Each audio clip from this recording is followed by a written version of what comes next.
Hi, everyone, and welcome, and thank you for joining us for today's session on Healthy Kids, Healthy Futures. My name is Ramin Bowerbank, and I am extremely grateful to be joining you from the ancestral, traditional, and unceded territory of the Coast Salish peoples, including the territories of the Stalo, Nooksack, and Kwantlen nations. Feel free to say hello, and we are a smaller group, so feel free to just say hello, let us know where you're joining us from, how the weather is where you are, and in the chat box. And with that, in terms of our agenda today, we're going to start with a presentation from Liv 5210, followed by a brief Q&A. Then we'll jump into our second presentation, which will be on the Coalition for Healthy School Food, followed by another brief Q&A period. So as Shazan and Samantha are speaking, if you have any questions, comments, reflections that you want to share, please feel free to post those into the chat box, and we'll get to those during the Q&A portion of the session. So with that, let's go ahead and jump into the first presentation. It's my pleasure to introduce Shazan Ahmed from the BC Children's Hospital Research Institute to talk about a very inspiring yet simple initiative known as Liv 5210. Thanks so much, Raman. It's a pleasure to be here, and I appreciate the opportunity to talk a little bit about my work. As mentioned, I'm a pediatric endocrinologist at BC Children's, and so diabetes is a big part of my world. Today, I'm going to talk about youth onset type 2 diabetes and an initiative that I started over 10 years ago now called Liv 5210, really aimed at preventing youth onset type 2 diabetes. So diving right in, we know that about 30% of Canadian children are overweight or obese, and most of obese youth will become obese adults. And so prevention in the early younger ages is really critical. I think it's important to note that the concern is not about body size, shape, or weight. That's not what we're talking about here. What we're talking about is the fact that childhood obesity increases the risk of serious chronic diseases. And these include type 2 diabetes, heart disease, and even cancer. And reversal once obesity or overweight occurs is very difficult, but prevention is possible. So what's the data? So I'll tell you now, about 30 years ago, a diagnosis of type 2 diabetes in a child was actually unheard of. We had never seen it before. You know, diabetes in children was exclusively type 1 diabetes. And actually, one of the first case series came out of Manitoba in Canada of Indigenous youth with type 2 diabetes. And over the last 30 years, we've learned more about this disease, and we've been able to see that the number of youth who are affected is increasing. So here's some data that I published in 2018 using administrative health data in British Columbia to look at rates of type 2 diabetes in individuals under the age of 20, who I will refer to as youth. And you can see here that over a 10-year period from 2002-03 to 2012-13, there's been an increase per year of about 7.9%. But what I find even more worrisome is demonstrated here, where the top line represents females and this line here represents males. And the rate of change here in the female line to me is extremely worrisome. These are girls who are entering their childbearing years, and we know that diabetes during pregnancy increases the risk of diabetes in offspring. And so it creates this vicious cycle where we are creating generations of children who are even at higher risk of developing diabetes because we're starting to see diabetes in such younger youth. As part of the same research, we did look at projections up until 2030, and what we were able to report was that we expect the number of cases of type 2 in youth to increase by 5 times in British Columbia by the year 2030 if current rates stay about the same in terms of the current increase.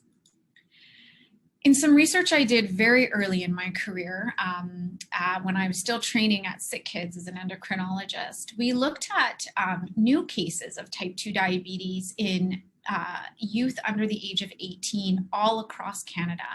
And this was a study that had never been done before, so we were the first to report incidence rates. And actually, I've just finished a repeat of this study 10 years later, and I was hoping to be able to share that data with you today, but we're still analyzing it. But looking at the older data, what we learned was out of 100 kids with a new diagnosis of type 2 diabetes, 95% are obese. And so we know that unhealthy weights are the single most important risk factor for type 2 diabetes in youth. And let's remember that this is preventable. Obesity can be prevented. What was even more worrisome to us when we looked at this data was that almost 40% of these youth with a new diagnosis of type 2 diabetes had at least one complication at an average age of only 13 and a half years. This included high blood pressure, high cholesterol, and kidney disease. So these kids at a very young age are already facing the significant consequences of type 2 diabetes in their early years. Here's some highlights from the Today trial. This is a trial done in the United States and is probably the biggest clinical treatment trial of youth onset type 2 diabetes. In their trial, similar to what we've learned in our Canadian research, is that risk factors for youth onset type 2 diabetes are not that dissimilar from adults.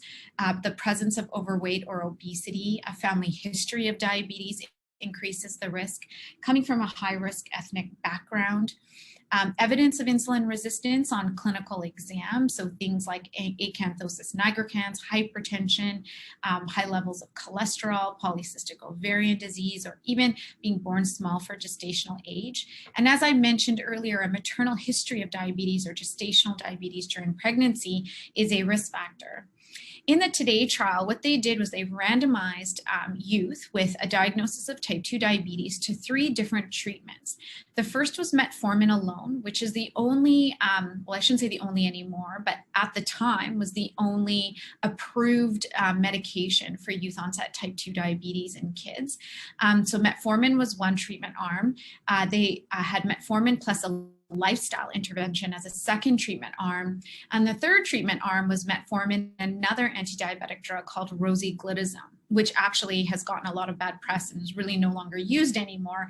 But in this study, I think the important thing to look at in this very complicated graph is that this was, these lines show time to treatment failure. And treatment failure was defined as having to start insulin because the blood sugar control was not sufficient on the oral medication.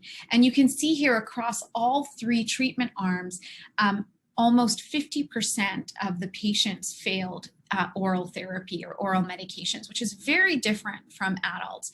And this study really showed us right away that the tools that we have in adults do not work the same as in kids. And we have even fewer tools in our toolbox in terms of medications to treat kids with youth onset type 2 diabetes. GLP-1 agonists have recently been approved, however, for kids. However, the financial barrier of accessing that medication continues to be a struggle for many families.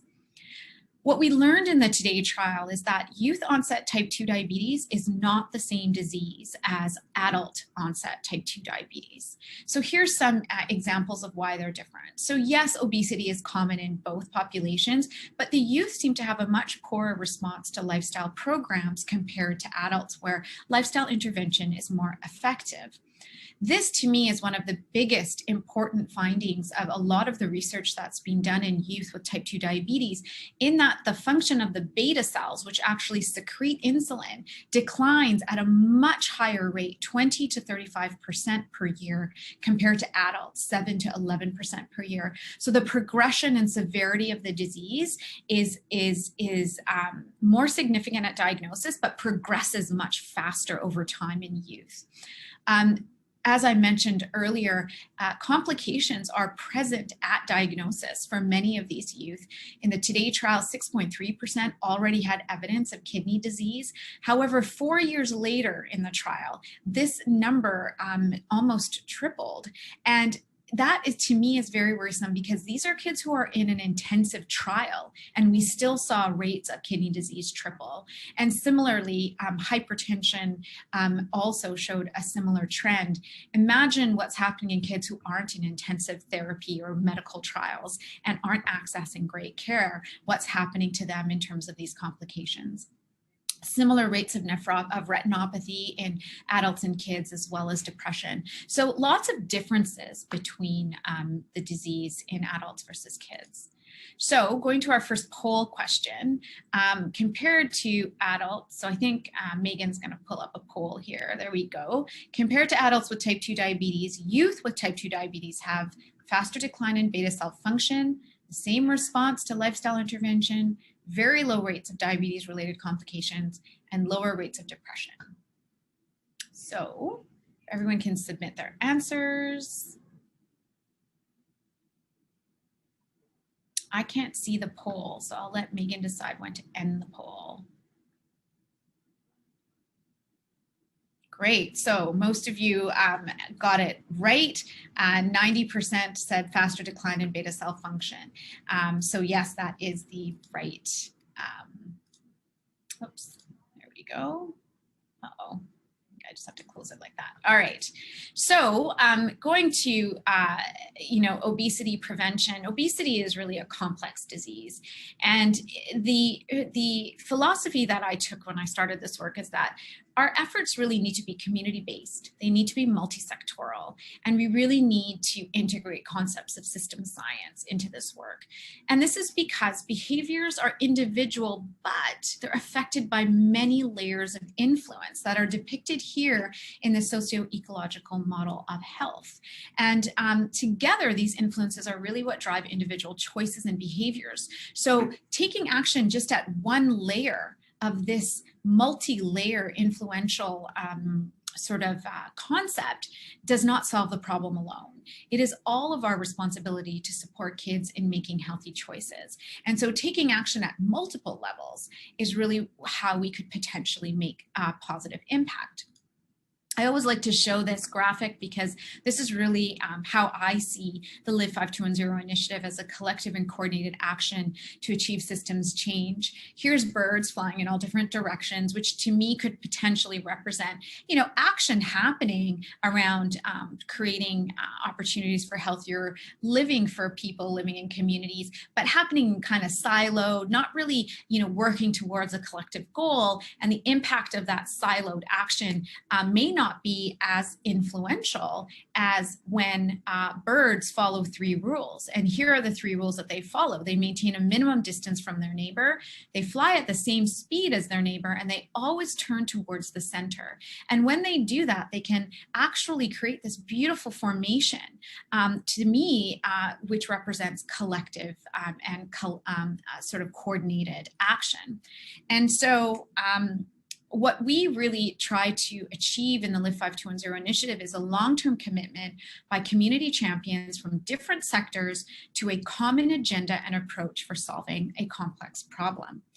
And our common agenda is the Live 5210 message. Enjoy 5 or more vegetables and fruits every day, power down no more than 2 hours of screen time per day, play actively at least 1 hour each day, and choose healthy, zero sugary drinks. This message is evidence-based. It's simple, clear, and easy, provides a shared, consistent message that families can actually see in multiple places across their community. It provides clear goals. It gives them the how. How do I live healthy? How do I, choose healthier? And it's a common overarching message that can actually tie local efforts together to create that really coordinated formation like the flock of birds. So going to our next poll question, have you heard of Live 5210 before?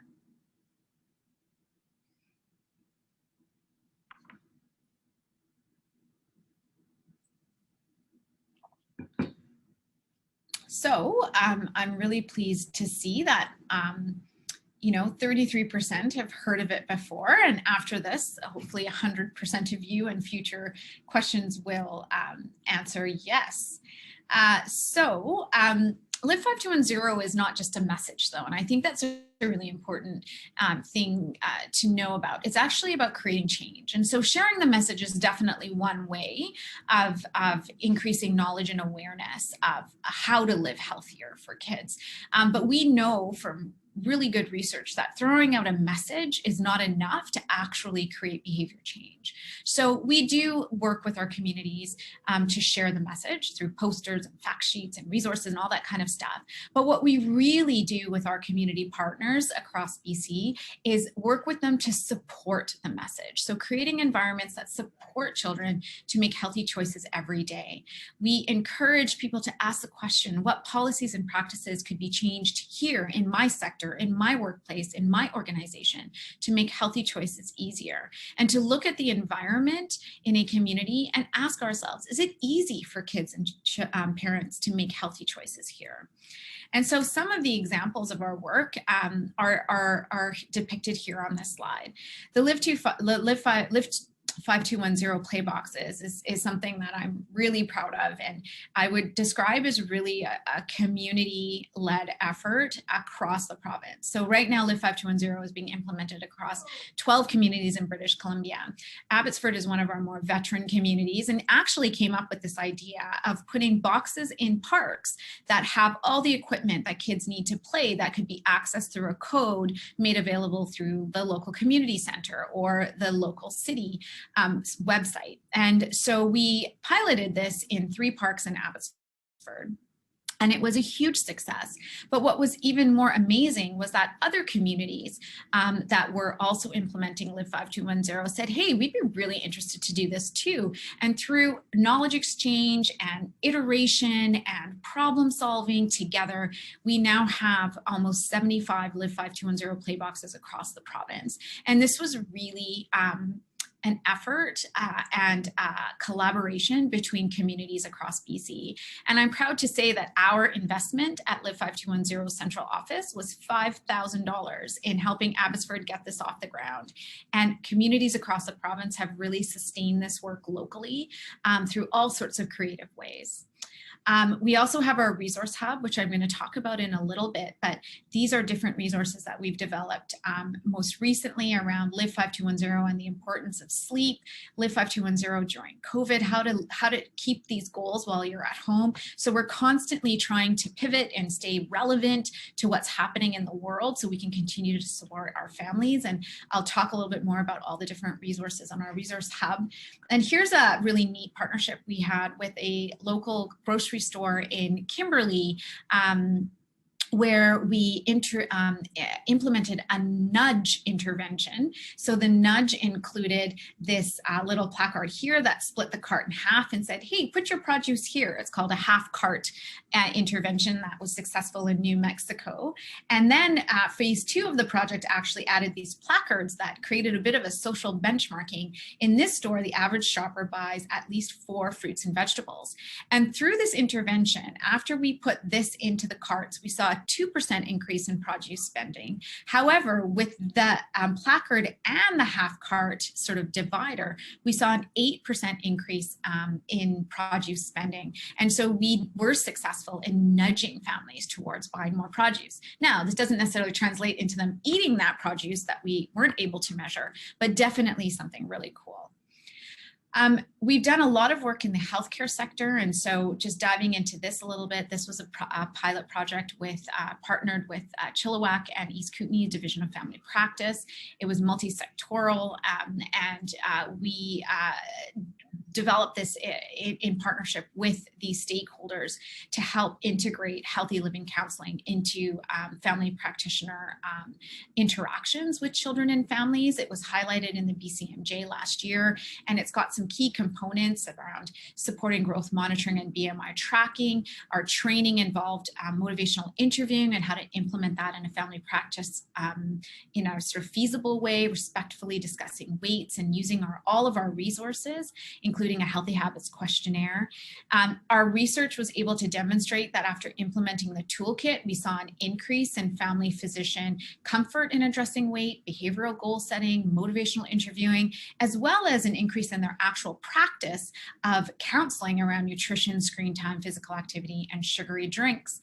And I'm super excited to share with you guys our new motivational interviewing course so that we can increase and scale up access of this healthcare provider toolkit training to GPs all across the province. It's free, it's available at the UBC CPD, and it has all of the key elements of MI, videos, exercises, role playing.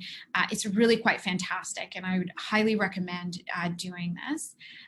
In the interest of time, I'm actually going to skip the next poll question, but tell you that it is motivational interviewing is a communication style, it is a set of skills, and it is a philosophy, and I encourage you to take this course. Another tool that we've developed is the Live 5210 app. And this was done with a CIHR grant. And this app was created using human-centered design approaches where we actually did focus groups with children and families and healthcare providers to look at how we could develop something that could be used in clinical practice, so collaboratively with a physician, but also in the community with a teacher or a coach or a parent. And so it has different components to it. The assessment component is really our healthy habits questionnaire integrated into the app, where we assess where the kids are at in terms of the 5210, but also where they are in terms of their readiness to change. So a kid could rate, I'm taking, I'm doing 6 hours of screen time a day, but are not ready to change at all. And then based on that assessment, they're able to set goals with the app suggesting, based on their assessment, what goal they might want to work on, but they have the autonomy to choose their goal. So here I could choose that I want to work on screen time. And then with screen time, I choose an activity, which in this case, the child chose, make sure all my devices and screens are left outside of my bedroom after bedtime, and you get to track your activities and eventually get a reward which you choose collaboratively with your parent. We're just in the process of enhancing this, and so you will be able to see it on the Apple Store and Google Store in a new and improved form shortly. As I mentioned, our Live 5210 online resource hub has over almost 50 resources that were co-created with our community partners that cross multiple sectors. So resources that could support people working in City Hall versus community services versus private business, like our nudge intervention versus early childhood. Many of our resources are translated. Some have been developed in partnership with partners like Fraser Health Authority, and they're all available for free. And so I really encourage people to visit this website and look at these tools. So please do stay connected with us. We have an e-newsletter that comes out quarterly with all of our new resources. We have a Twitter page and of course our website, and would love to have new people join our community. I just want to acknowledge that this work could not be done without our partner communities across BC, of which we have many, and all the funding, as well as our central team who really are instrumental in this work. So I will end there and open it up for questions. Thank you so much, Suzanne. I think I mentioned this. I have a 3-year-old, so this kind of stuff makes me want to jump out of my seat because it's incredible. So exciting. So we do have a couple of comments and questions. I'll start with a comment just acknowledging somebody from the divisions area is just saying what benefit there is around that toolkit. So, and is that on the resources hub as well? Yeah. To download the toolkit. Awesome. Yeah. Entire toolkit is on the resource hub. Yeah. And it's incredible that I like the app. I'm getting excited about, but the fact that you made it useful for a clinical setting, an education setting, and then to use at home, it's quite amazing. And we had a comment around that. So Mark is asking, what is on the horizon for Live 5210? So what's next? I mean, you can imagine that COVID, we had to pivot during COVID. And someone did say, you know, in this virtual era, is 2 hours of screen time achievable? I think that's a really important question. And I think we need to pivot to think about how we start to educate families about screen time that's positive. You know, we do differentiate recreational screen time from screen time that's used for school and homework. And so it's really less than 2 hours of recreational screen time. We've sort of had a lot of our partners were their workforce was redistributed to COVID related contact tracing and vaccines, and so our hope is to reconnect with our communities in the next 6 months, and also start to think about what the new world looks like, because there is a new world here that we need to consider. We have been changed for life with this pandemic. So, you know, I can't wait to actually answer that question more fulsomely after we reconnect with our partners, because they're actually going to pave the way. Awesome. And then a comment here that it's just amazing and loving the super simple message behind it. I'm sure you get that a lot. Erin, I love that. Yeah, you have your hand up. Feel free to unmute yourself and share. Thank you. First of all, Raman and Mark, I think he's on. What I wanted to share with you was two slides which you showed of the birds. I think that says everything. Yes. As someone who has been very, very active in this field, I have not heard about your work. So it's my fault that I haven't heard it, but it just shows how each one of us are so engaged in our own things when there is so much energy which we could do together, even by connecting. So I just wanted to congratulate Mark and Raman for creating this BC network and bringing people together. So I think the message you have for children, obviously we don't have time to share, but from a scientific point of view, from a philosophical point of view, but most important, from a spiritual point of view, because integrative thinking is what we need to bring. So we start to think holistically in a total system basis. Yes. Everybody's doing so much good work, but they're doing it in a reductive way, the silos, which you talk about. Mm-hmm. So I think this energy can be harbored. We could do wonderful things. The problem you have identified is much, much bigger than COVID will ever be. There are 500 million people already suffering from type 2 diabetes. And the economic loss is so huge. So hopefully COVID has given us some energy to bring this change. So I think, thank you very much. And obviously I'll follow up through Mark and Raman through the network, how we could help you through South Asian, because that's my focus right now. Thank you again. I just wanted to share, and if your PowerPoint is available, that will be good, especially those two slides, because that says everything, you know, so thank you very much. Very welcome. I look forward to connecting, Arun. I see Mark's question about expanding on the response from municipalities and how they're seeing the partnership.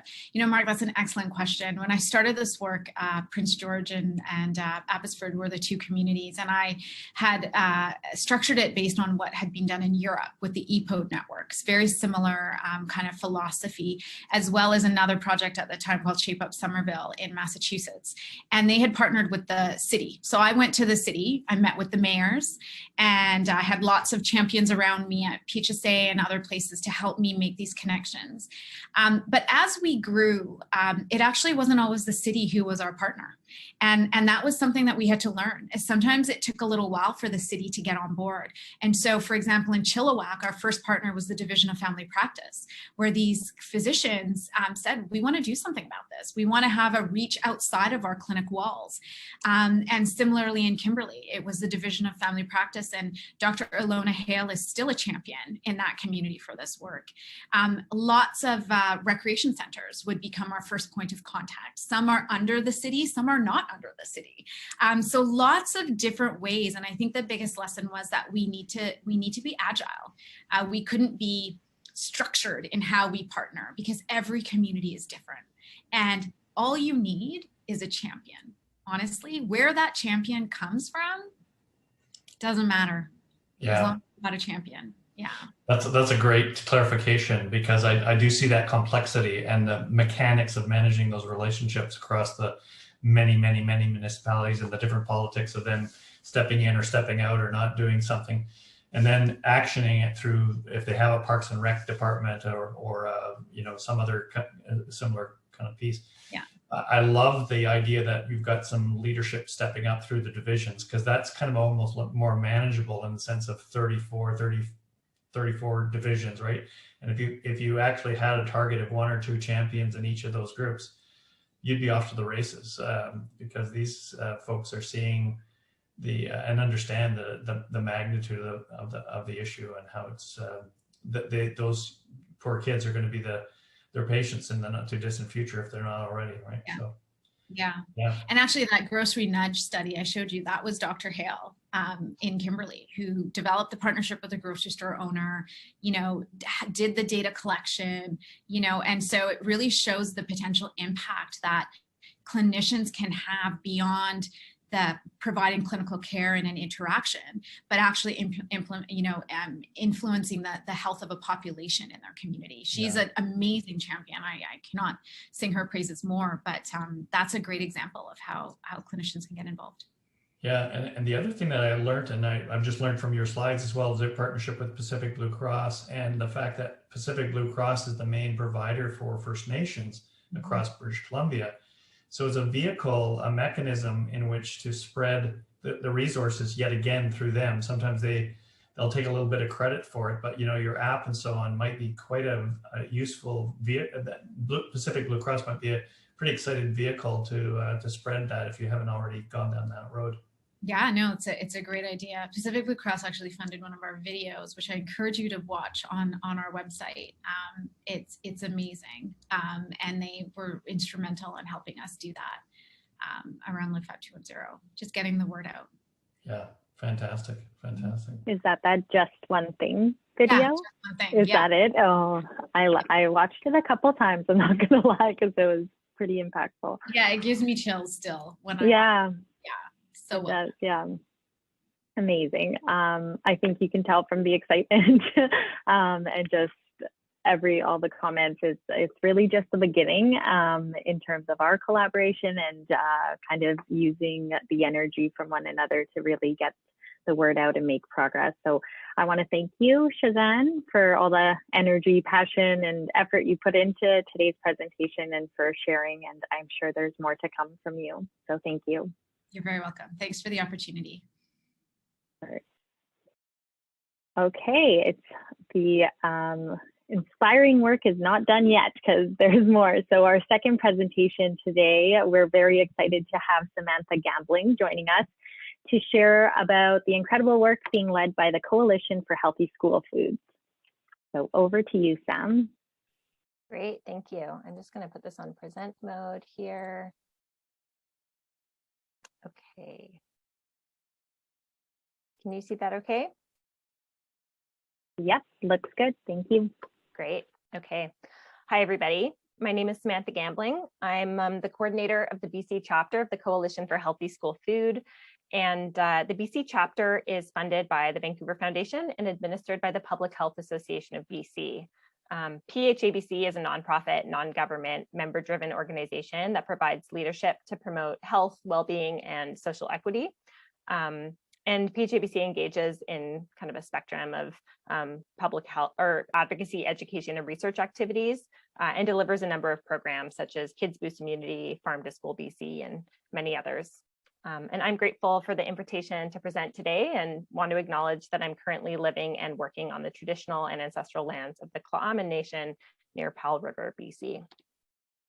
So today I'll just be providing a bit of background on who the coalition is, what we're advocating for, and how individuals and organizations can support this work. And apologies to anyone who's seen this presentation before. For many of you, you may already be familiar with much of the content, so thanks for bearing with me. But for those who are new to the coalition, great to connect, and I'm glad to be here. So as a bit of context, over the last 60 plus years, there have been massive changes to Canadian food, agricultural, education, and economic systems, which have impacted a family's ability to put regular nutritious meals on the table every day. And this has led to issues accessing nutritious foods, food insecurity, as well as to low food literacy rates. And studies show that across Canada, children and youth across the socioeconomic spectrum consume insufficient and unhealthy diets with low fruit and vegetable consumption. This has obvious impacts on a child's physical and mental health, as well as their academic performance, with long-term public health implications. One document of interest is UNICEF's 2017 report card, where Canada was ranked 37th out of 41 high-income countries around providing access to nutritious food for children. This is below the United States and just above Bulgaria, Malta, Turkey, and Mexico. In BC, 1 in 5 children live in poverty and 1 in 10 experience food insecurity, and this has only worsened during COVID-19. In addition, only 15% of BC children eat the recommended daily servings of fruit and vegetables, and less than 4 in 10 students always eat 3 meals a day on school days. So ultimately, there's a real concern that our children will live shorter and sicker lives than their parents because of an increase in the rate of illnesses such as type 2 diabetes, heart disease, cancer, and other preventable diseases, most of which are closely linked to diet, including inadequate access to healthy food. While school food does not replace broader poverty reduction strategies to address food insecurity, school food programs that support healthy eating behaviors and food literacy from a young age are increasingly recognized as a valuable health promotion policy in many countries. Schools are a site for effective nutrition intervention and food systems transformation because they reach large numbers of children from all socioeconomic backgrounds, and schools are the location where children spend half of their waking hours and consume a third of their daily calories, if not more. A large number of studies show that school food programs can benefit student health and well-being, as well as support the broader community and the planet. For example, international research on the health and dietary behavior impacts of school food programs in high-income countries find modest positive effects overall, including higher vitamin intakes and increased vegetable and fruit consumption, especially in younger children.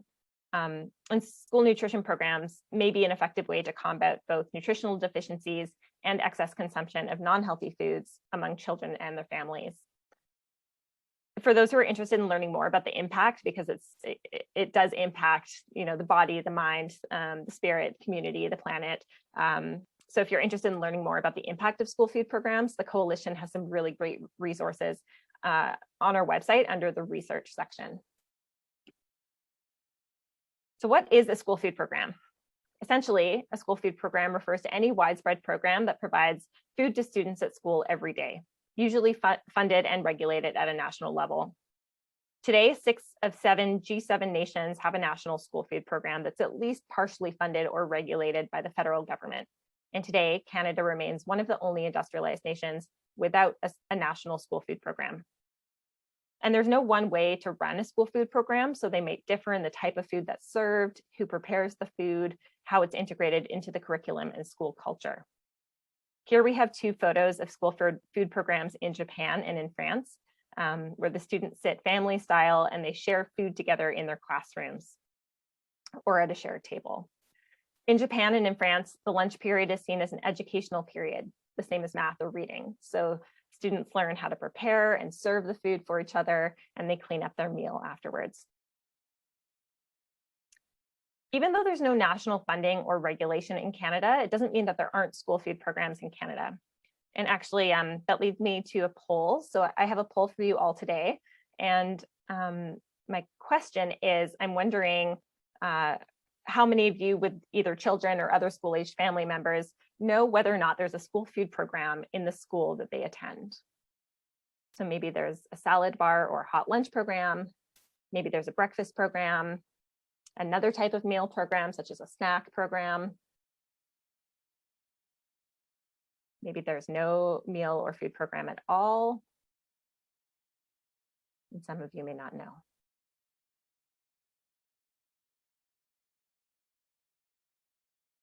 Okay. So it looks like the majority do not have a meal or food program at their school. One participant said that there's a breakfast program, and a couple of people said they're not sure. Yeah, so there's definitely a lack of of school food programs, and there's definitely a lack of any sort of cohesive framework around school meal programs for BC and Canadian children. In BC, 75% of school districts actually do report having a school meal program in at least one school, and these programs are run at a classroom, a school, or a school district scale. And they often rely on the champion, so some sort of parent or other member of the school community to develop and fund. And breakfast and lunch programs are generally organized in one of three ways. So they're either designed and delivered by the school district, such as New Westminster's, they have a Fuel Up Nourishment Lunch program that's designed and delivered by the district, or they're designed and delivered by individual schools, like a salad bar program you see here in Horsefly, BC, which manages parent volunteers and external funding sources, or programs are designed and delivered with NGO involvement, such as the intergenerational cooking and lunch program called Kindy Buddies, which is run in collaboration with Shoe Swap Food Action. However, because programs function on a school-by-school basis, there's large discrepancies in programming and outcomes between students across BC. And the current patchwork of school food programming reaches only a small percentage of our over 5 million students and does not meet the needs of hungry and undernourished students. The result of this is inequitable access to nutritious foods during school hours for students, and we believe this cannot be improved without significant investment from federal and provincial bodies. And that is where the National Coalition for Healthy School Food comes in. So in response to a growing interest and need identified by Canadian families and school communities, a group of organizations from across Canada came together in 2014 to form the Coalition for Healthy School Food.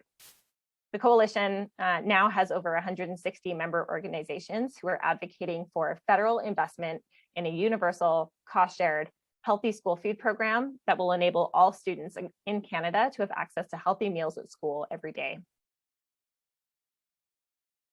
So I should be clear when I say what is a school food program that we're advocating for, because we're not just asking for any school food program. Especially here in BC, stakeholders are advocating for a high quality program that meets guiding principles based on best practices identified by researchers and school communities. This includes universal, which means that a program would feed all students every day. A universal program would ensure that all children and youth in schools have the same opportunity to access a meal or snack provided in a non-stigmatizing manner. Health promoting, meaning that the meals would ideally model the revised Canada Food Guide, focusing on the provision of whole foods and in particular fruits and vegetables. Health promoting also refers to the promotion of healthy school food environments, which means a program should not just focus on what's being served, but also how it's being served and engaged with. Respectful, meaning that programs respect local conditions, are culturally appropriate and locally adapted.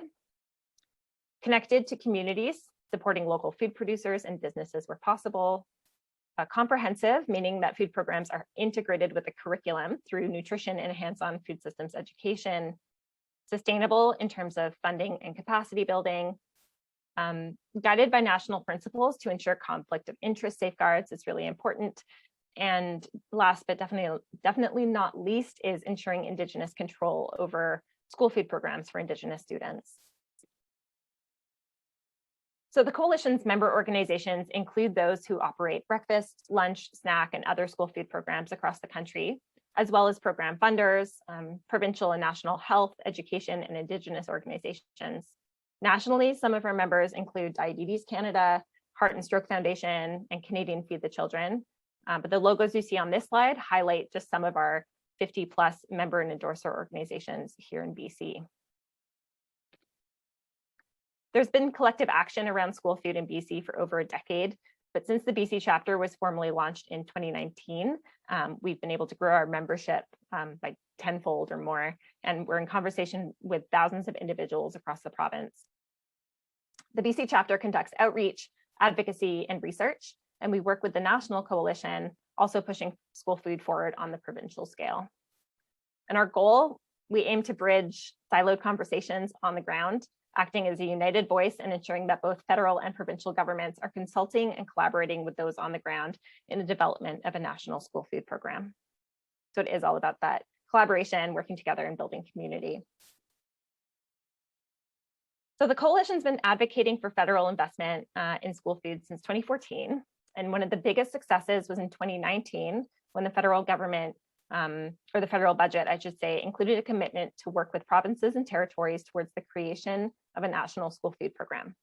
This was the first time a national school food program has been mentioned in a Canadian national budget, and it was later reiterated as part of the new National Food Policy of Canada. Since then, unfortunately, there hasn't been much momentum federally, but the coalition hasn't stopped pushing. So every year we submit a pre-budget consultation submission, and we are continuously encouraging members to meet with their MPs. This year in particular, we're optimistic about an opportunity to push school food forward through the new Canadian Food Policy Advisory Council. And there's also a lot of optimism around provincial and territorial action. For example, in October of 2020, an Ontario MPP introduced Bill 216, which is the Food Literacy for Students Act in the Ontario legislature. And if passed, this piece of legislation will mandate food literacy education in every grade in Ontario schools. Here in BC, we've seen some great successes with regards to advocacy over the past couple of years.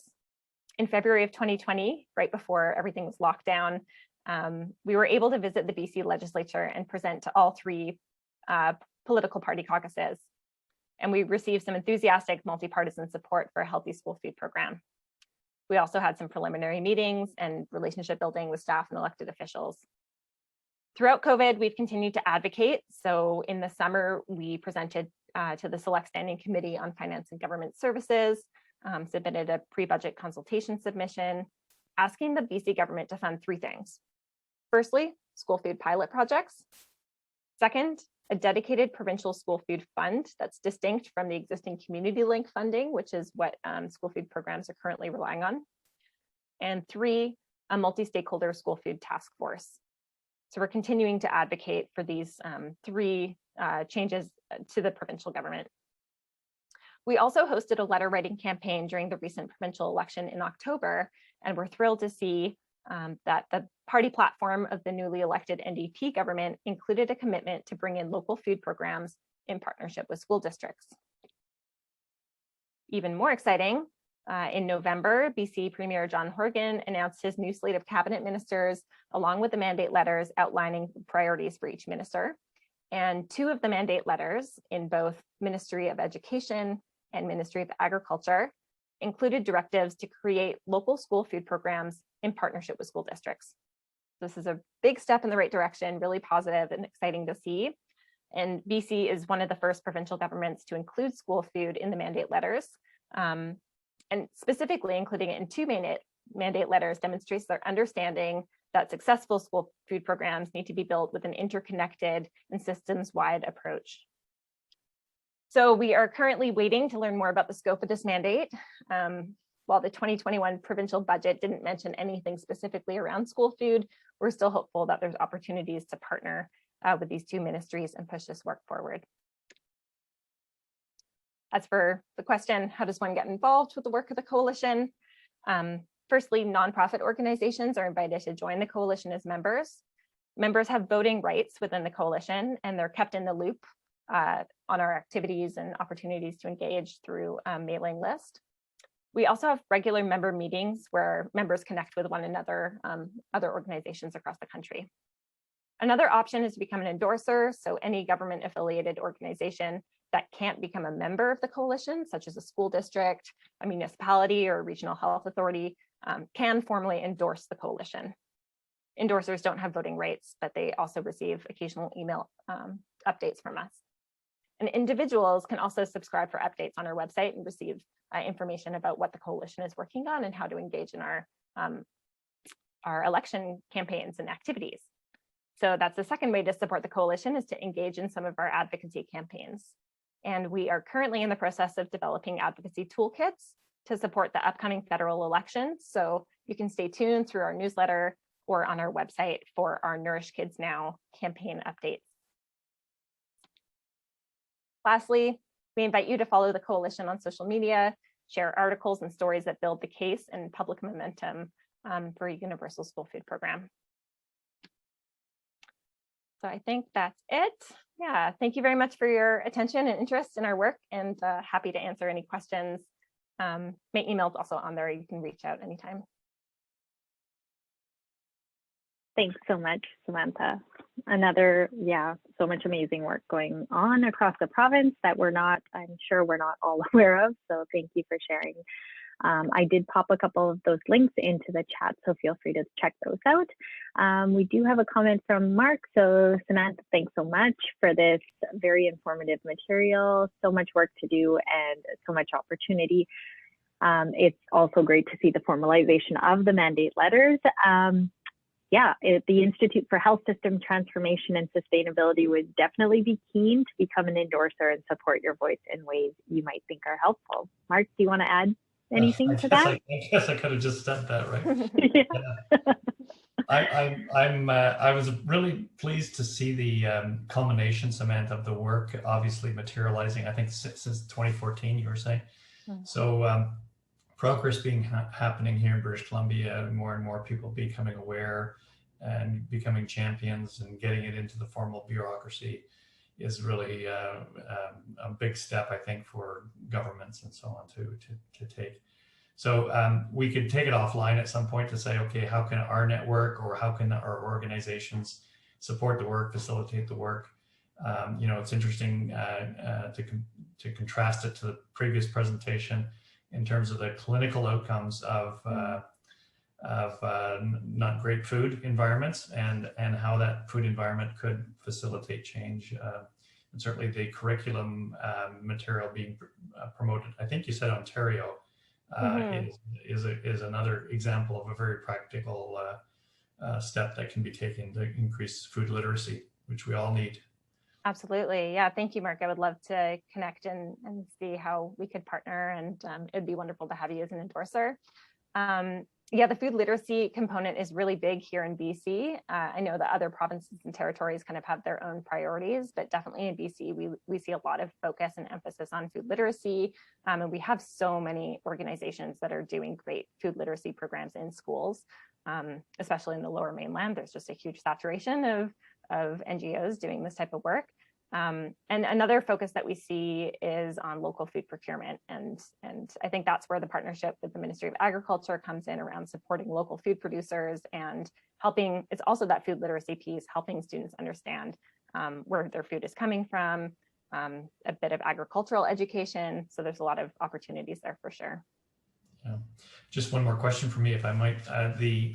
Have you seen any connection at all to the food retailers? Like, are you guys doing any work there and trying to nudge them into changing their approach to selling food? Whether the big organizations or the smaller ones, like the ones we just saw early from, I think it was one of the Kootenay food service retailers, offering a little bit of a nudge to fill up your vegetable basket. Are you seeing anything that is happening in a bigger scale? Not specifically with food retailers, although I would say probably the link here is some of those big distribution companies. Like a lot of school districts you'll see have relationships either with Save-On or with Cisco because they already have those contracts in place for their existing cafeteria programs or school food programs. So in that sense, it's something that we're going to need to have more of those conversations with those food retailers, distributors, processors. But at this point, it's been more peripherally. Yeah, really important though. Interesting. Great, well, thank you. Do you find, I know we're getting close to the end, do you find like the urban rural split, like when I think it was 70, you said 75%, there's one or like more school food program like in the district. Do you find there's more activity around school food programs in urban or rural areas? I would say it's all over the province. Yeah. So That's it's 75% of school districts report having a meal program in at least one school. So, and that's just based on what school districts are writing on their websites. Basically, it was an environmental scan of school district websites. So it's probably more than 75% of school districts. But it really, I would say maybe the model changes depending across the province. You might find that breakfast programs are a little bit more common in rural areas for some reason, although don't quote me on this because it's not, I don't have data to back this up, but just anecdotally. whereas in urban centers, you might find some more different types of programs that incorporate schoolyard gardening and that type of thing. Yeah.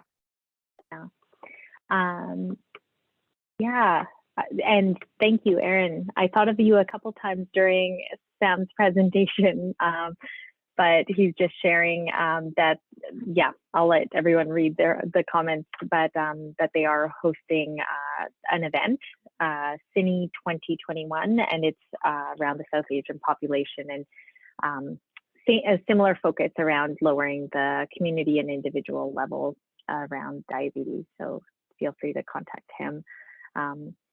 Yeah, I think we're at time, but I just want to say thank you, Sam, and yeah, so much information shared here. And like I said with Shazan, it's just the beginning, and we're looking forward to kind of how we can collaborate in the future. So thank you for all the effort and time.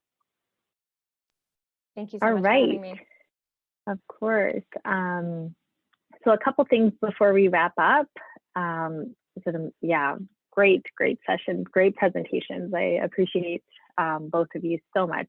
And I appreciate all of you. I know it's I was going to say crazy time. It is crazy busy, and everybody's webinared out. So I appreciate carving out the time, and feel free. I know I've gotten a few emails about sharing the recording. So we will send out the recording once it's posted to our website. And I know we're a small group, but we do have the ability to share that recording and get the word out about these two amazing initiatives. So really advise you to do that.